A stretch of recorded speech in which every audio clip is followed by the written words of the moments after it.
Sunderland lost this weekend, and I am still not over it. So 2-1 against Burton, and we're really going to get angry and start shouting at some shops, I think. Yeah, I mean, you know, we haven't got any brands in mind like our friends up the road, but I'm sure we can find somewhere in the city centre that's worth shouting at. Where would you shout at, David? One shop. Where do I usually shout at? I think Greg's. Maybe just have a shout outside Greg's. I mean, you've got a choice of 4 in Sunderland town centre alone. So I'll go and shout at one until they tell you to go away, and go and swap and shout at another. Yeah, move around. Wait till the shifts change. Go and shout at the first one again. Mm-hmm. All I'm saying is you've got a day's worth of shouting there, because they tend to work on a 6-hour basis. And at Greg's, you can, if you're hungry, pop in, get a steak bake. Yeah, 98 pence, whatever it is. Have a good shout at them again. Yeah, order it by shouting. There we are. No, we'll leave that shouting to the neighbours up the road. Yeah, they can shout at really our forte. Yeah, we'll complain on a podcast, and we'll see who the better man is by the end. So yeah, joining me in the studio today was 2 of Roker Rapport's finest scribes, but one of them has pulled out. Mm-hmm. His pull-out game is strong. You know, it's funny, actually, I wasn't even going to mention this on the podcast, but last week we had, I told you before, I had Gordon Armstrong on, and my way of telling them where to sit with the microphone was a penis length, and I don't know why I said that. Yeah, I mean, it's very subjective, isn't it, really? You know, there's no set length for a penis. And there I was, and I was like, you know, the week before was the McGangbang thing with Stuart Donald. Yeah. What was the McGangbang thing? I missed that. Well, I had Donald in on the podcast, and we had a McDonald's. Right. He bought us a McDonald's. McDonald's. I remember this. Yeah. And then at the start, when we got back, I'd mentioned, he said he didn't want to say what he'd had because he's eaten too much. And I was like, well, at least he didn't have a McGangbang. Do you know what a McGangbang is? No, I'll be honest, I don't. It's a £3 sandwich, so it's a chicken meal. Hang on, is this on the official menu? A chicken meal, that's 99 pence with like a cheeseburger above it and a cheeseburger below it. Well, this is watershed McDonald's. This, yeah. So it's not Ronald McDonald coming out the back. No. Yeah. Right. Okay. Lovely. We came in with like a rated R sort of. Yeah. We'll get back on track. So we did have 2 of Roker Rapport's finest scribes, but we have Alex. Yep, you certainly do. How's things? I mean, things are all right. You know, it's never nice watching Sunderland lose a game, and it's certainly not nice watching them lose the first one in League One. We've got a while without seeing us, put in a really bad showing at this level. So I only asked how you were. Giving a synopsis of the game. Yeah, well, I've got a lot on my mind, Connor. I'm gonna go a little bit in match ratings, because it's so, people get so angry about your match ratings. So we'll do that later on. My match ratings are fine, and they are never wrong, and everyone else is wrong, and I'm right. Yeah, well, we'll see. David, you're the special guest this week, so... Hello. How you doing? You're a comedian? Yeah, I'm good, yeah. I mean, I was at the Edinburgh Fringe for the entirety of August, so I've missed all the fun games. Right. And I've come back and I've seen... we won on penalties against Stoke. That's genuinely the most enjoyment that I've had so far this season. That was fun. I streamed yesterday's game, but I've seen the previous 3 before that. And it's been really shit, hasn't it?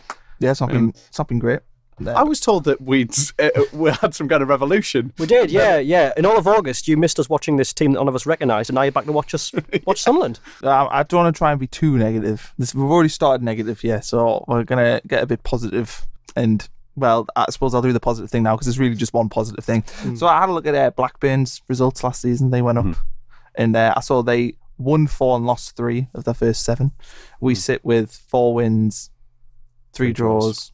And 1 loss. So they take games. So I suppose Blackburn have won 4, drawn 1, lost 3 from theirs, and they ended up finishing second, getting promoted. So all is not lost. Just because we've had a few shaky games, we can still win the thing. Certainly can. Views? Do you think that's? Yeah. I think that's totally fair. Isn't it? I mean, if I'm not mistaken, all 3 of last season's promoted teams from League One weren't in the top 2 at this stage of the season. So, to assume that our seasons, our automatic promotion campaign's dead and buried because we've lost 1 game and we're outside with a few points between us and Portsmouth and Peterborough is, to be a bit naive, I think. There's a long season ahead of us. A lot could change. Jack Ross has got plenty of time to get it right, and I'm still 100% behind him. Right, we'll get into the game anyway itself. I like to run down sort of the key events, and we're lined up with McLaughlin and Nets, Matthews fullback, Oviedo on the other side, Louvens and Baldwin at centre back, and then midfield, interesting, Catamol and George Honeyman central midfield, Gooch on one side, Sinclair on the other, then Madjer up front with Charlie White, and it didn't really work from the off, but conceded 2 goals in the first half, both poorly defended. Jamie Allen scored and Kyle McFadzean scored from a set piece. We've seen that one many times before already this season. Some change in the second half. It did look a little bit better, but didn't really deserve to get a draw. But Chris Maguire scored a wonderful goal. So full-time, lost the first game of the season. Is a bit disappointing. So suppose first thing to start for me, they brought in a keeper who, well, last minute keeper, wasn't it? They brought him in. He hadn't started for them before. Why didn't we test him though? Only took 7 shots, 4 on target. Surely that's the game plan for Jack Ross. Should have been test him early on. And, we didn't put a man on him at corners. There was a few things. You're just like, why not have a bit of a go? So that was a small pickup. But what do you make of that, David? Am I just... Well, no, I think, I'll be honest, I think in the last 3 games that I've seen in the league, the main issue has been that left-hand side with George Honeyman sort of filling in there with Chris Maguire.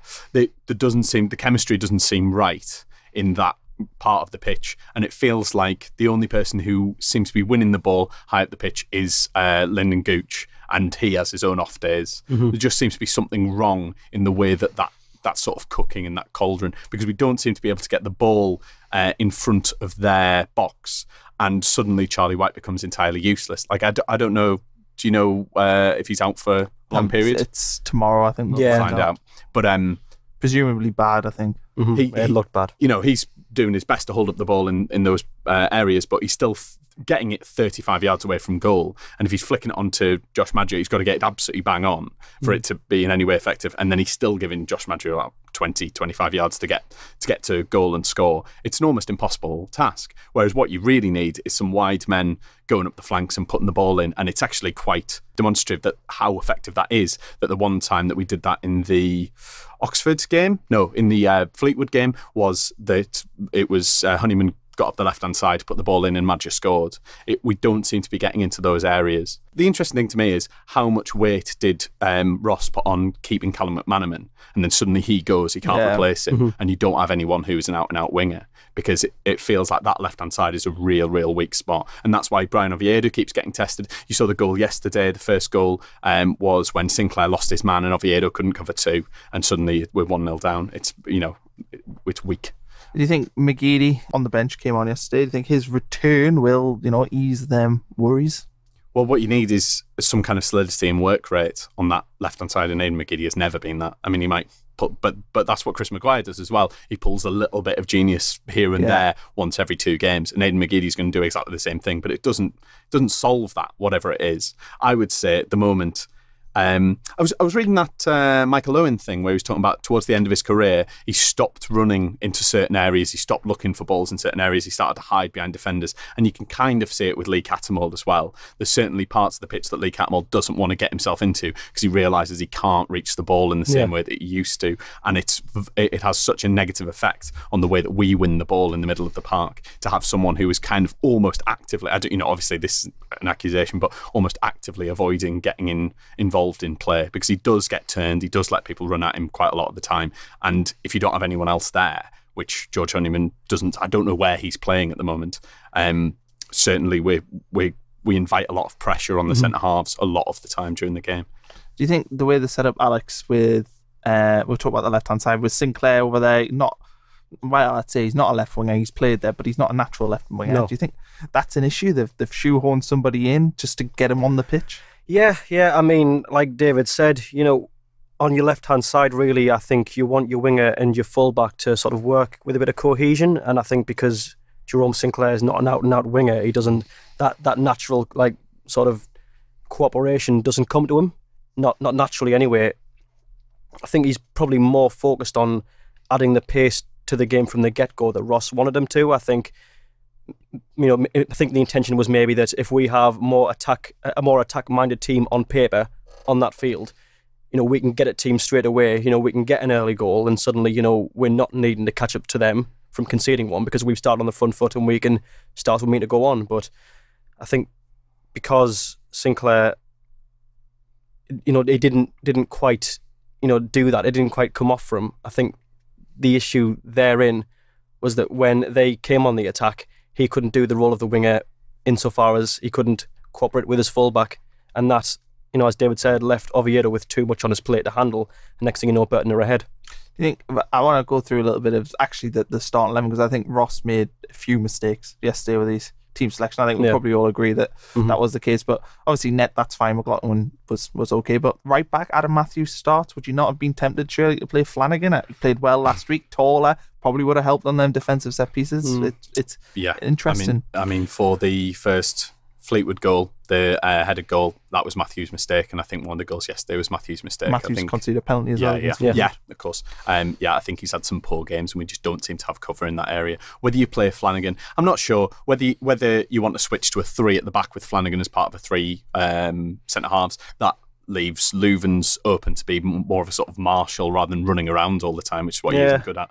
And then you play wing backs of Oviedo and Gooch. It might help out a bit more, but I just don't think Matthews is. He doesn't seem to be on the same page as the rest of the defence at the moment.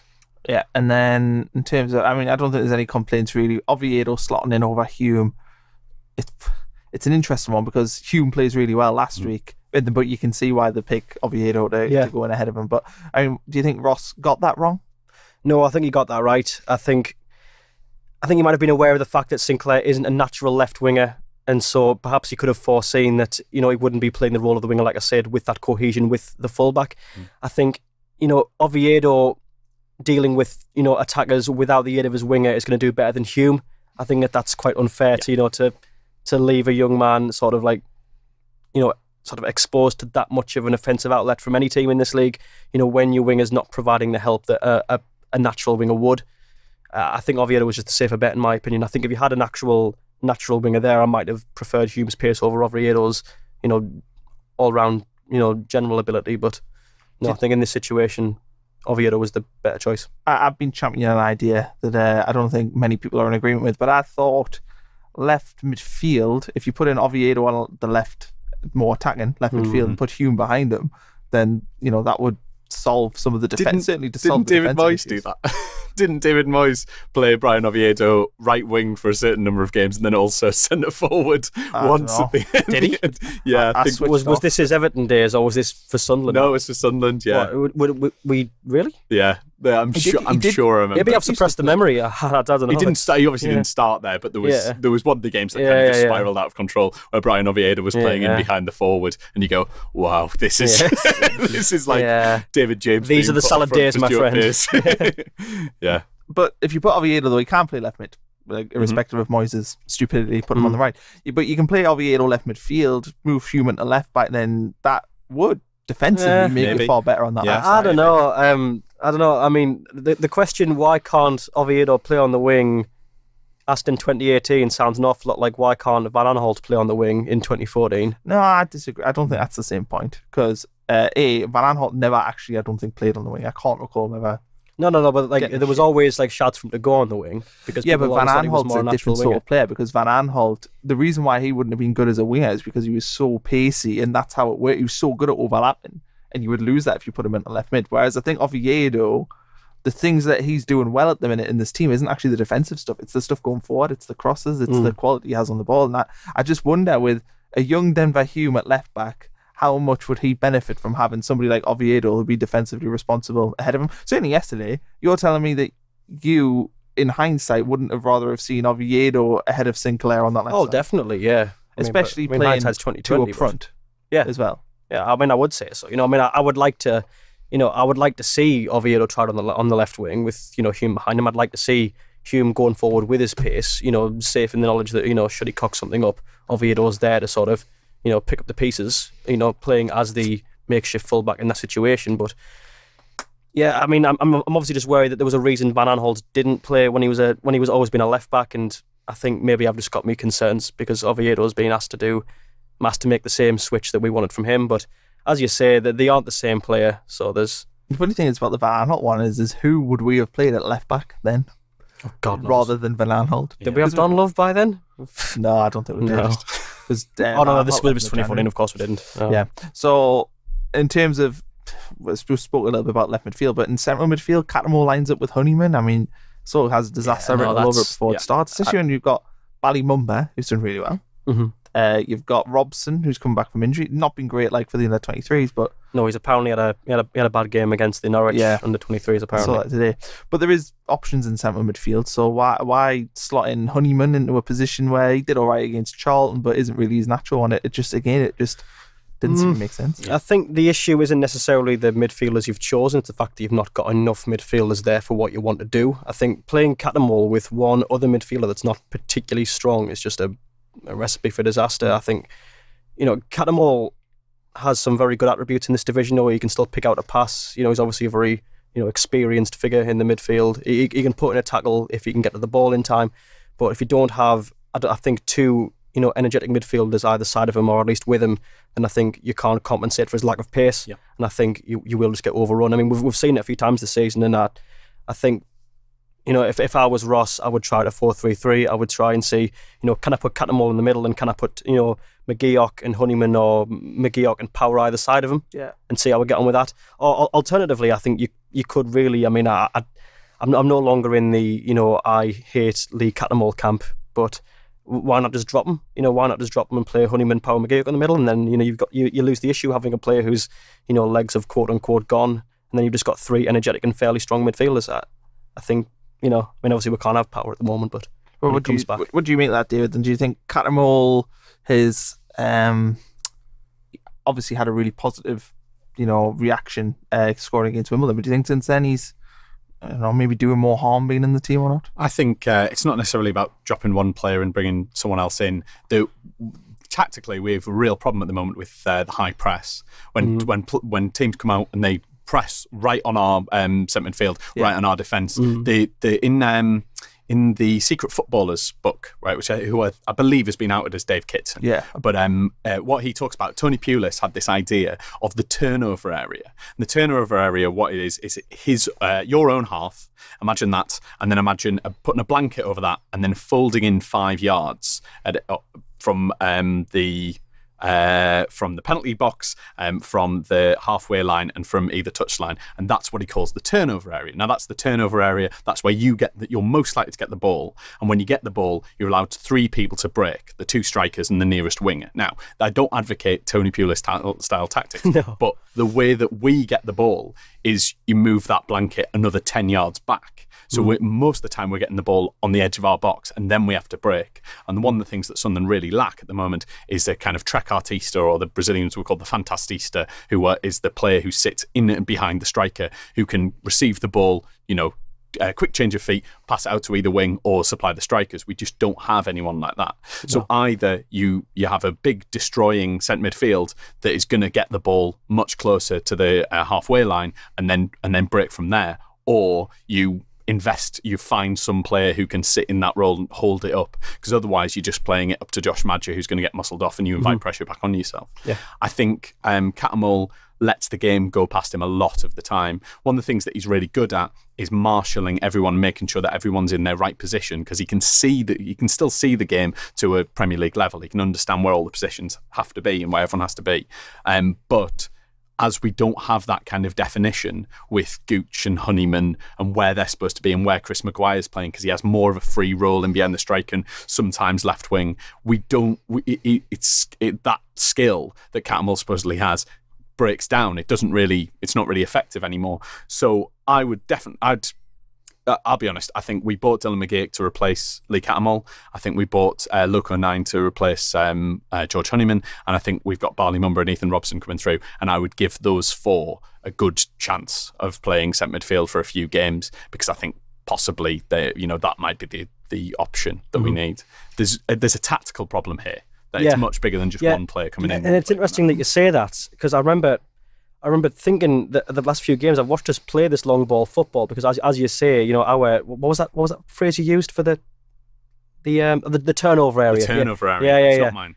That great philosopher of football. You cited one of footballers' finest minds in Tony Pulis, clearly. But in that turnover area, we seem to have this issue that if we try to play through the middle, like we try to play just like a passing game on the ground, it gets as far as a midfield 2 of Cattermole and Honeyman, and then we don't so much get pressed as we just get pushed over. And the ball suddenly we're back on the defensive again, and suddenly Lewins and Baldwin ball to the wall to clear the lines again.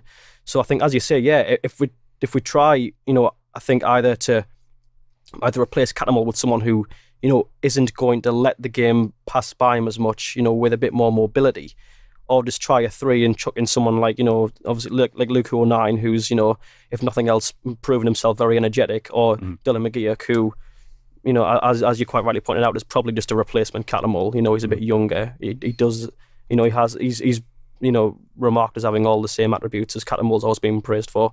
Yeah.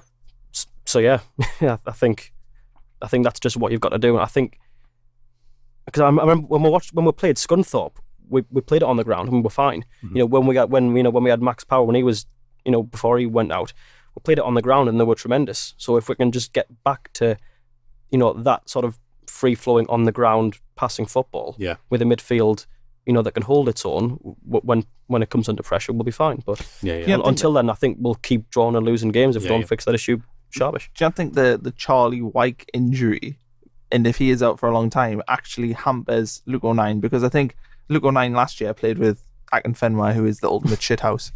And we signed Wyke to be that. And I think the idea probably when having the two of them was that Wyke was going to essentially be Akinfenwa and Luke O'Nien was going to, do the role he had at Wickham last year. And now we've lost probably Wyke for a long time.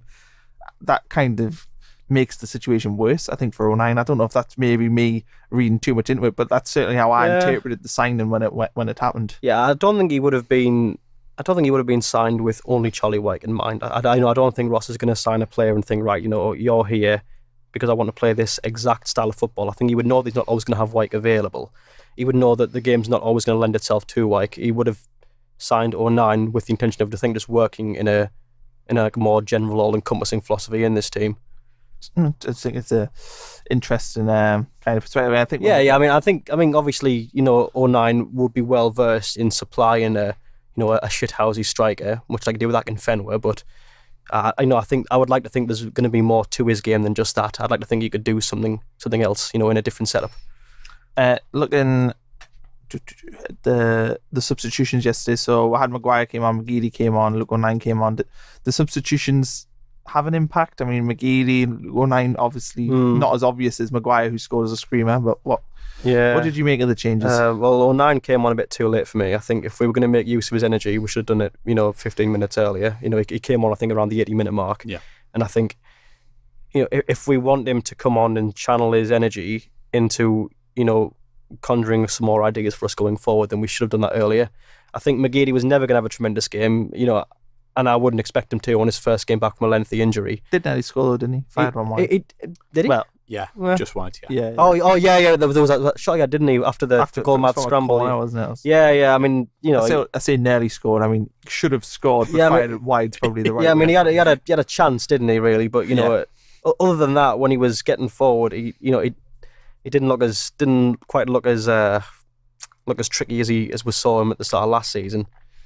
But like I say, you can't expect him to be, like at the peak of his game when he's just come back from injury. And obviously Maguire did well. Not that, I think of the three, he's probably the one you would have least expected to do something. He came on for Wyke because Wyke went off. But, fair play to him. He's had a few bad games, but he's come on and he's got a cracker. So hopefully, that'll, give him the boost he needs and possibly another start. In terms of margins yesterday, a small one for me was the ball falls to Madger in the box and he passes it wide of the post, screws his effort up.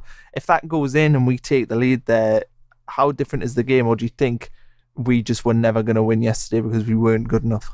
I think we just... I mean, the problem is we don't seem to get the ball enough. But what you need with the very tippy-tappy passing football that Jack Ross is trying to implement here is possession. We need possession statistics, and I don't have the. I'll call you two journalists in the broadest term I can possibly use. No offense, but I don't have the access to the Opta stats that I imagine you can probably conjure up. And the Guardian don't do the chalkboard anymore. But I'd be really interested to see what the heat map statistics are of each team, because I think actually we sit so deep trying to get the ball, we sit back so much that I don't think it would have mattered. We can't deal with other teams coming at us, and it doesn't matter really where at one point we score during the game, we invite so much pressure onto us that the opposition is almost bound to. That's why we've conceded in almost every match this season. Have we conceded in every match? No, kept one clean sheet. One clean sheet against Scunthorpe, and at least one goal in the rest. Yeah, we've been 1-0 down in every game, though, other than that. Yeah. I don't think we've... Oh, no, we took the lead against Luton. Yeah. But other than that, no. Slim pickings. Mm-hmm. Should we be alarmed? I mean, we did talk about Catmull and Honeyman before, but should we be alarmed about how sort of lost they were yesterday? And do you think Power and McGeoch, do you think that's the future of our central midfield if he's going with a 2? I think those are your two strongest midfielders, to be honest. I think Power definitely. Yeah, but definitely is. I think he's probably made Honeyman captain for a reason, though. And I would like, as I said before, I would like ideally to have a 3-man midfield with Honeyman in there as the captain, Power and McGeoch. I think that is your strongest midfield.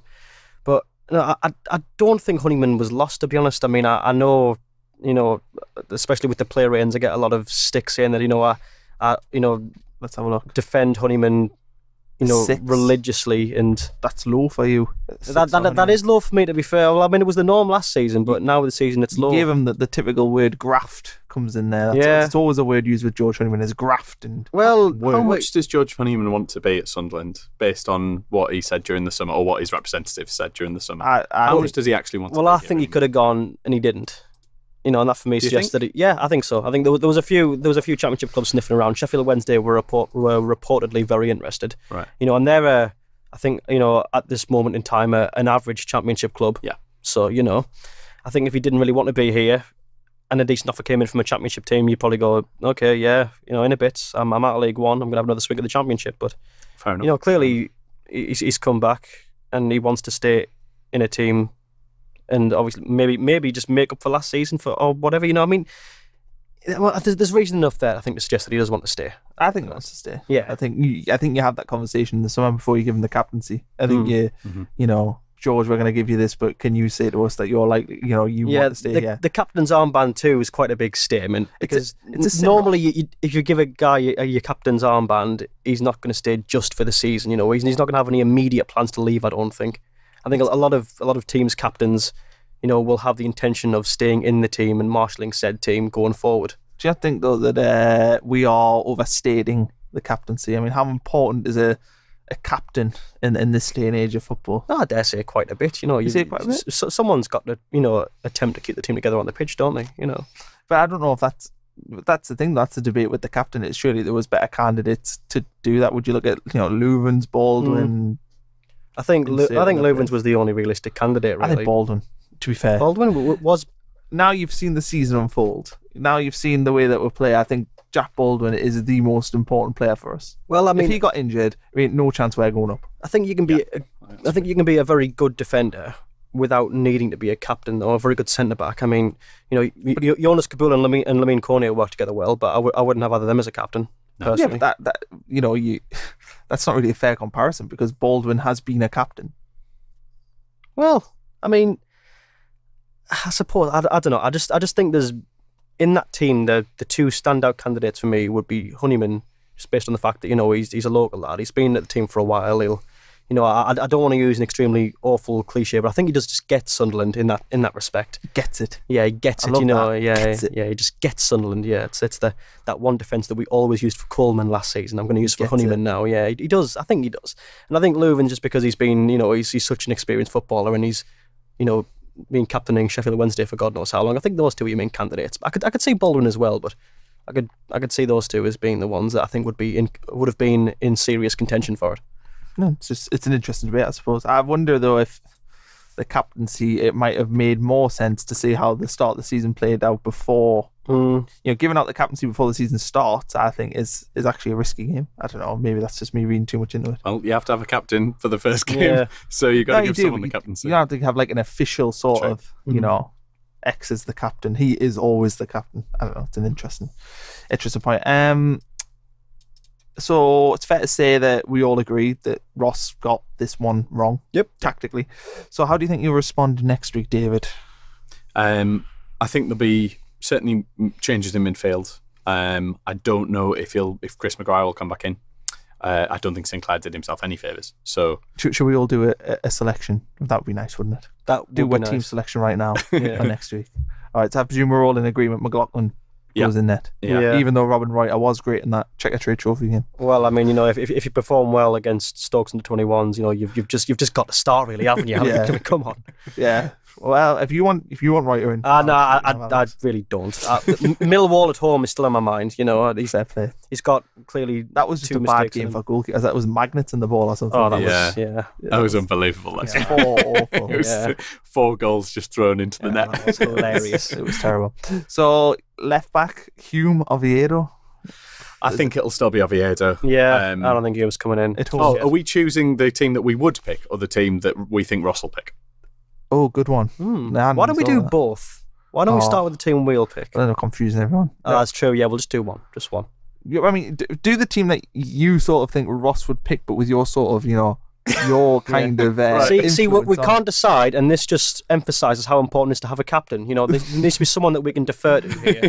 Connor, I'm electing you. What are we going to do? Which one are we going to do? Well, I'm going to pick the team that I think Ross could pick with one change that I would use, which is the Oviedo and one. You're worried about confusing people. Okay. Yeah, I'm just going to put Oviedo in on left midfield. I'm just spoiling that one already. Right, okay. I'm sold on it. So, why don't you just start? Go through your team. All right, left back, Hume, okay. Who technically would be replacing Sinclair, I think. Mm-hmm. Centre backs, Baldwin, Louvens. Right back, Flanagan. So there's another change. Flanagan in for Matthews. Midfield would be... the midfield's a bit more iffy to pick because it depends if McGeoch's back. But I'm going to say McGeoch is back. And I would go... Do I go Catamol McGeoch? I'm going to go Catamol McGeoch. And then I'm going to drop Honeyman. He's not playing in that behind the striker role now. He's going to play in more central midfield. So we're actually playing kind of like the 4-3-3 you were talking. Yep. Left side would be Maguire, even though I would be tempted with McGeady. Right side, Gooch, and up front would be Madja. So where's Oviedo playing? Oviedo's playing where Maguire's playing. Oh, right, okay. Got that one there. Well done. Good point out. Well, for me, I would say, obviously, McLaughlin in goal. And then I would have Oviedo left back still, so I'm going to keep him where he is. I would obviously have Louvens and Baldwin in the middle. And on the other side, I'm going to stick with Matthews. I'm just, not tempted with Don Love. No, to be honest, I'm not tempted with Don Love. I'm really not. If Nichols was here, he'd be all over. Oh yeah. He wouldn't be having that in Nichols. No. Well, Nichols isn't here, and Don Love's staying out of this team. So yeah. So that's Oviedo, Louvens, Baldwin, and Matthews, and then my midfield 3. I'm going to have Honeyman in the middle there, the centrepiece of my bridge. My favourite 8 out of 10 player is the captain. And then I'm going to have either side of him. I would have, in a central midfield of 3, I would have McGeoch and I would have Catamol. McGeoch and Honeyman there with enough energy to compensate for Catamol's lack of.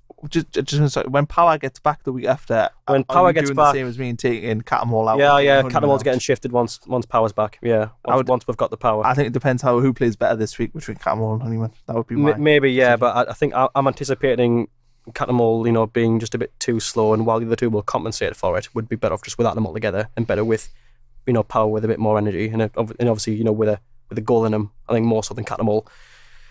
And then up front, I would have obviously Madja spearheading the attack, and either side of him, my wingers would be Maguire and Gooch. David, go on. Okay. So I'll pick the team that I think Ross is going to pick. So I think he'll go for. I think the back 5 will be the same, actually, as the previous game. And in midfield, I don't think he will drop Catamol, although I would drop Catamol. I'd put McGeoch in for Catamol, and then I'd play Barley Mumba and Luke O'Nine. I'd give O'Nine a start.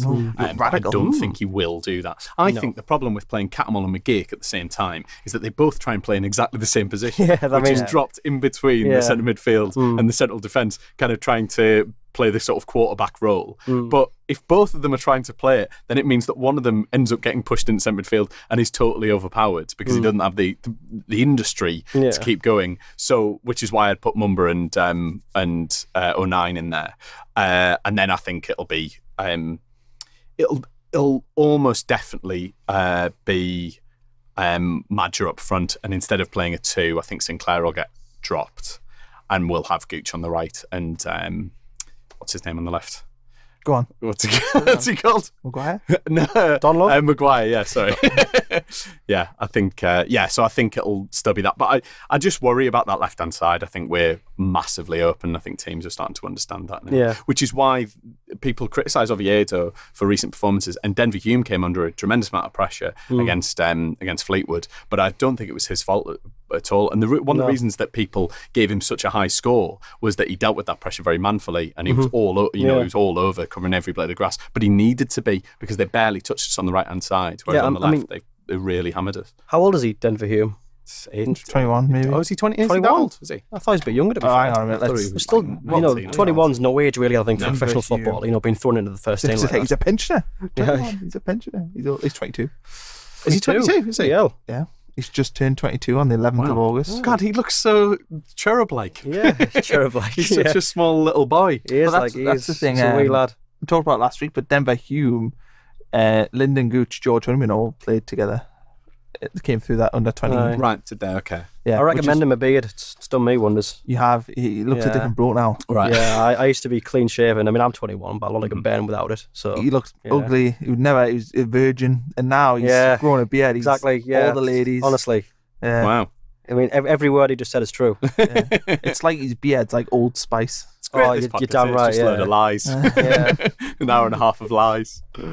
No, it's not true. I think we will struggle until Max Power comes back, because I think he provided an outlet pushed a little bit further forward. One of the interesting things about him is that he always wanted to get the ball just in front of their box, and he was always looking for the run, and he would move onto either flank, and he had a lot of industry in him. We really miss him. I like Mac Power a lot. Yeah, I do as well. Such a good name. Such a good name.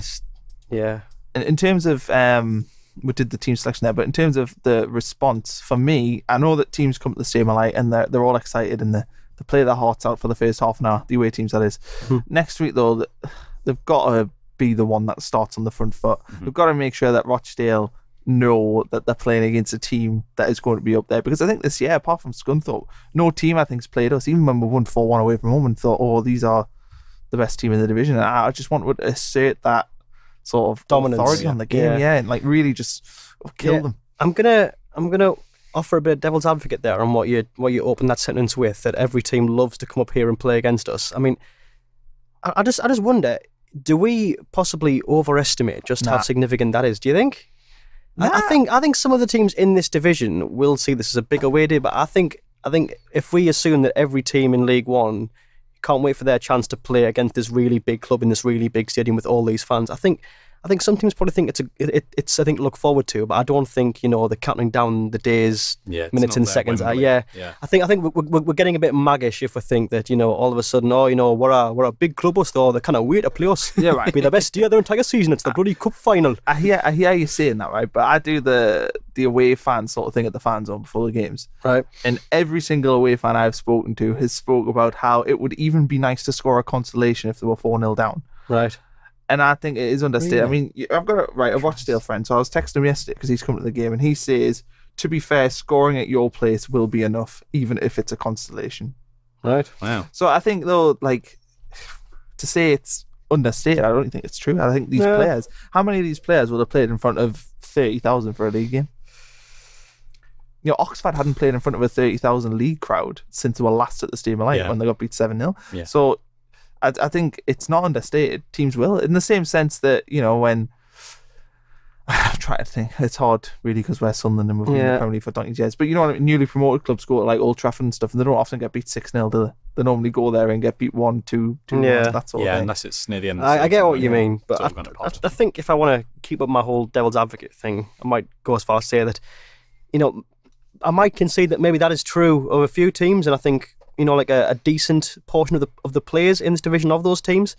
But there are still some fairly sizable clubs in League One, and there's plenty of reasonably big name players who have played at a higher level and probably won't be so transfixed by the sight of a 30,000 Stadium of Light than some players would. I mean, in the Burton team, when I was looking at it, there was a lot of names that I did recognise. A lot of those players have played in the Premier League. I mean, a bit different because they're a team that's just been relegated. I'm talking about the ones like Rochdale and Fleetwood and Scunthorpe the ones that Scunthorpe's been in the Championship, so maybe harsh to include them. But essentially, the teams that aren't. Yeah, but I mean, they've all played in and around some of that. You know, they've all played at big stadiums before, or at least relatively big stadiums compared to theirs. You know, they've all played in front of decent crowds. I mean, who's in the Burton team? That's a relatively well-known player. You know, Marvin Sordell, Stephen Bywater. I mean, those players have played in the Premier League. I mean, they weren't particularly good in the Premier League. Yeah, but they have played in there. I'm not talking about Burton though. Yeah, we're talking about Rochdale. Have any of Rochdale's players played in the Premier League? Burton are still a small club, though, aren't they? They're a very small club. They've only got like 4,000 capacity stadium. Yeah. Well, I'm going to Google the Rochdale squad because I'll be honest, I don't know any of their players. Well, lovely, fun Sunday night, guys. Yeah. Should we just Google the Rochdale squad? Yeah. Oxford had Dean Marney. He's played for Burnley, I do believe. Yeah, Dean Marney at Spurs as well. Hull. Well, there you go. See? Oh, they've got Sackclough, Rochdale. Watch out for him. He played for Forest. Aaron Wilbraham. That's a big former stadium. Crystal Palace. David Perkins, who's played at Stephen Lightfoot, Colchester, I believe. I remember him having blonde hair. And Championship. They won the Championship, weren't they, Colchester? I know when he was there. Apart from that, there isn't really anybody else of note. There's players there we'll recognise, man. Anyway, in terms of another positive, so we played crap again for like the fourth game running, if you include that Checkatrade Trophy game. But we could have got a draw, had a ball snuck into the corner when it was 2-1. We did put the pressure on. So it's a positive we can take that again. We've played awful and nearly not got beat. Mm-hmm. Yeah. It's reassuring to see us be crap and not, lose by a hilariously pathetic margin. If this was last season and we were playing badly, we'd go on to lose, 3-1, 4-1, 2-0, the 5-2 against Ipswich, is still burned into my mind. That was a game when we were, particularly bad, when we were severely lacking in a lot of aspects of the team. There was a lot of, tactical fallacies, but when we do that this season, we don't get, like hilariously embarrassing 5-2s. We get fairly uninspiring 1-1s. And if nothing else, looking up, guys. See, everything's not terrible. It's just mundane, So where do you sit on that, David? Do you think we should be? I mean, is it concerning that we still really haven't got out of first gear beyond one game? Yeah, I think it's really concerning. I think it's concerning that we should have got beat off Wimbledon. I think it's concerning that we should have got beat off Oxford. I think it's concerning that we should have got beat off Fleetwood, and then we finally did get beat. I think there's some real. We don't seem to be able to dominate games. I've not actually seen. Was it Scunthorpe? Was the only game that I've actually seen us where we put our foot in the ball. That's the only game we have dominated. Yeah, and Scunthorpe should have had a penalty in the first 10 minutes. Right. Do you remember that? Yeah. I can't remember. Yeah. Scunthorpe should have. That was definitely a penalty. That. The thing is, though, it seems to me like we only ever play well for half an hour. Yeah. That's concerning. I mean, where does the blame lie on that? Is it because it's a new squad? Well, possibly. I mean, as we've said, there's very rarely do you see a team, start brilliantly from the get-go and then continue to be brilliant and then win the league and beat every single other team. We're not going to get a magic carpet ride of that velocity. If things are going to go well, I think it's going to be more of a project. We're going to see things gradually improve over time. Ross is going to learn where his strengths and weaknesses are, and he's going to improve on those as he goes. But the only way that he can truly learn is for that team to play competitive games, at the level in which it competes. You're not going to get that from friendlies. You're not going to get that from watching your players at other teams. You're going to have to improve as you go on. I mean, the Roy Keane season, when 06-07, we didn't go straight from bottom of the league straight at the top. There was bumps. It was a bit slow on the way up. I remember that. I was watching that that video that they brought out to like recap that entire season, that DVD. On the up. Yeah. It's on YouTube. That's what I was watching it on. Yeah, hell of a DVD that, or a YouTube video. Whatever your format is. Was a DVD, It was a DVD. But yeah, no, I think for the first like 3 months of that, once Keane came in, we were just 14th. We went up a bit, but then we stagnated. And it wasn't until the season got on that we really got that momentum. And I think we'll probably see that again this season. I think you might have to, expect that, we probably will improve. I think Ross is a good manager. He will see what's wrong and he will do his best to improve what needs to be improved.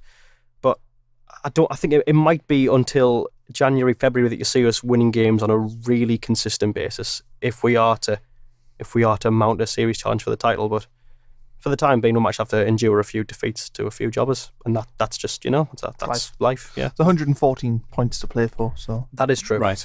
Yeah, so there's a lot of There's very few seasons that sort of title winning or indeed title contending seasons where a team just goes and wins every week. Yeah, it's not the SPL we're in here. That I was watching 89, the documentary about Arsenal winning the league, the reason that they won it in the last minute is because the week before they'd lost against two fairly ordinary teams, and they'd thrown it away essentially just in the last kind of 2 weeks of the season. It's going to be all ups and downs. I think what really concerns me is the manner of the defeats, or the manner of the draws of the defeats, because actually, we do have a superior squad to the majority of this league. I don't think it's arrogant to say that. No. But we're not controlling games.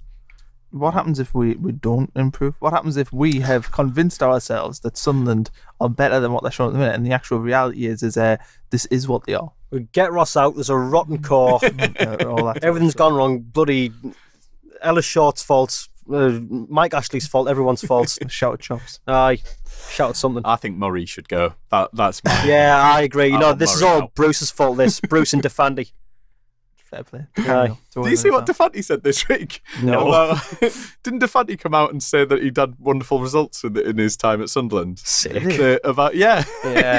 It's amazing. It just turns out in the age of post-truth, you can just say whatever you like. You can, honestly. Honestly, that's the beauty, and yet the blessing and the curse of free speech. You can say whatever the hell you want. Charlie Cabral White stirred me again. His injury, why wasn't it a foul? David? Yeah, why? It's an absolutely shocking tackle. It's a 2-footed tackle. That's a centre-back. It's a red card. Yeah, easily. If it had been one of the centre-backs who'd tackled him, there'd definitely be a red card. Absolutely 100% be a red card. So I don't understand how that's happened. Yeah. And, we've been punished with Max Power, which I don't believe was a red. I know everyone disagrees with me, but I don't think it was. I don't think everyone does. Most people seem to disagree with me. It was a red card. I think it's shameful. I don't understand. I just don't understand the lack of consistency in referees in this league. I know that's what we've come to expect because it's such a step down from what we're used to. Yeah, the quality drops everywhere, and if just as much the quality in managers and players drops, so does that of referees. You're going to get saying last week more that and more I miss poor decisions. Andre Mariner. Like, I used to hate Andre Mariner. He was the one when he was on at Stephen United. Good old Kevin Friend as well. Phil Dowd. Good old Phil Dowd. Phil Dowd squaring up with Catamore. Well, Catamore squaring up with him. Those were the days I think we drew that one, didn't we? Was that the 1-1 with Martin O'Neill? Catamore squaring up with Might have been, yeah. See it. Christine Smith asked what is Sunderland's best lineup, so we sort of did that. I think we all kind of agreed that Max Power needs to be in it, so just put Max Power in, what we said before. Certainly. And where do we see Sunderland finishing? And that's a question, it's a really early take, and I don't think we've talked about it since the first podcast. So after what we've seen from the first few games of the season, what is the realistic expectation? Because we moved into thinking maybe we won't be a playoff team. I think we'll be in the playoffs. I think we'll be a playoff, yeah. I'm going to go with a strong fourth. I really don't want the playoffs. I hate the playoffs. Something like that. Yeah, fourth, fifth, sixth, something like that. How much, if we got in the playoffs, is that like not a free pass almost, but if we got in the playoffs and didn't go up, does that represent a failed season but not enough to make any drastic changes? No, I don't. Yeah, I mean, you look at Ross's career at St Mirren, and he studied the ship the first year and then they went up as champions the next.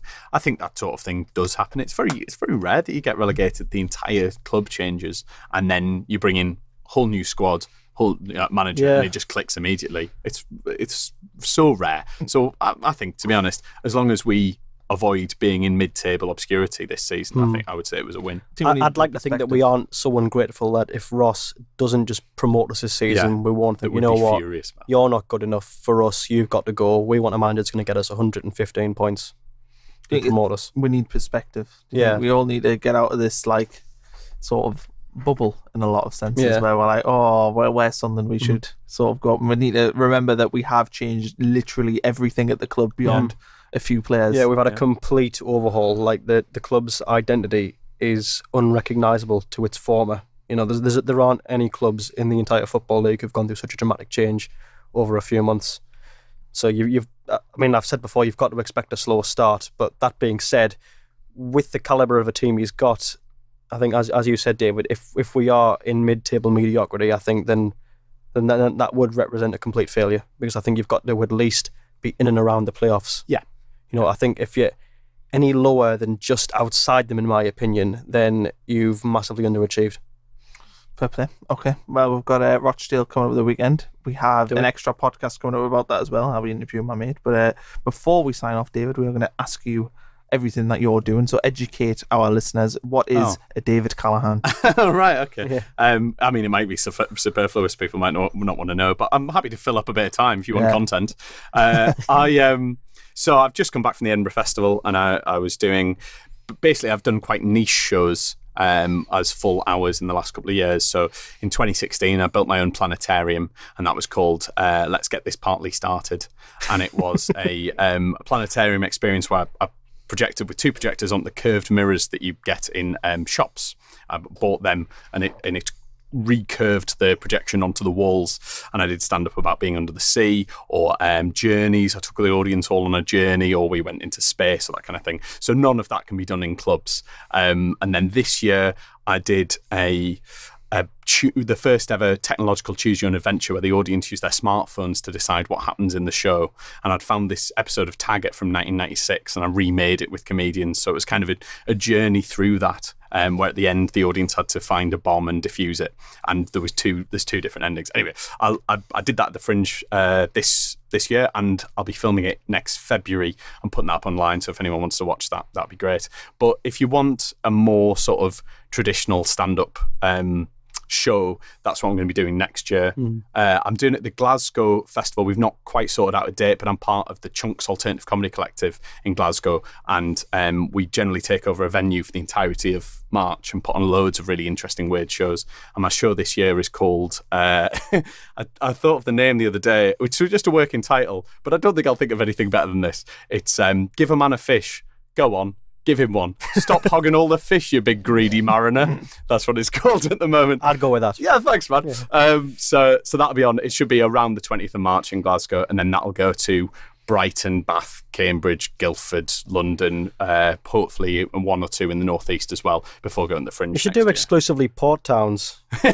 Yeah, it'd be nice to go and slag off the major industry. Yeah, Hartlepool, Southend, everywhere that ends in on sea, just go to all of those. Yeah, have a real go at them. I mean, it's a really easy way to have career suicide. So that's what I'm going to do for this next year. And then I'm also building this kind of theatrical experience for 2020, which is currently called Boxers, a Love Story, which will be it's kind of a projection experience with dolls' houses that I'm going to build that are projected from a live camera onto a screen.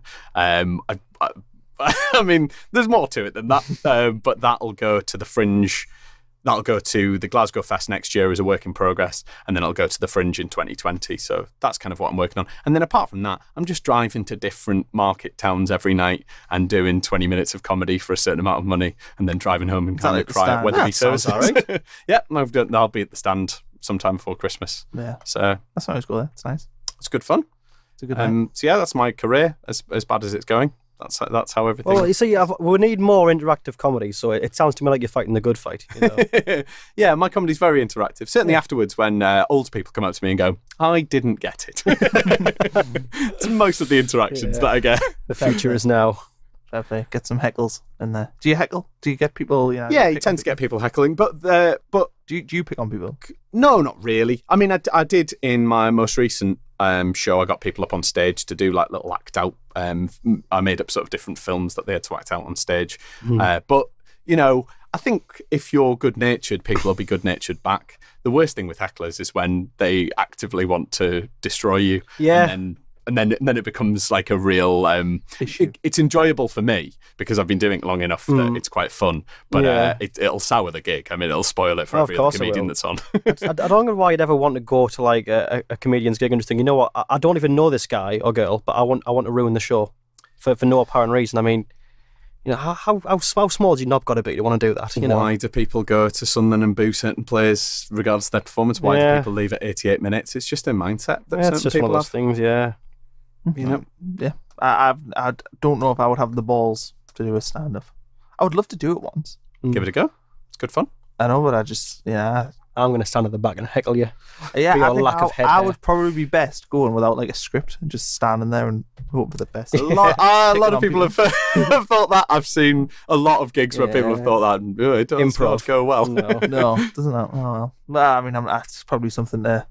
I was doing Red Raw in Glasgow recently, and someone went on stage. Right, they got introduced. They went on stage. They just stood there for about 30 seconds, and then they walked off. And all the comedians were like, "Well, what was that?" And they said, I just didn't think of anything. And they thought that comedians went on stage and just made it up as they went along. Like it wasn't like we didn't spend months and months like painstakingly putting things together.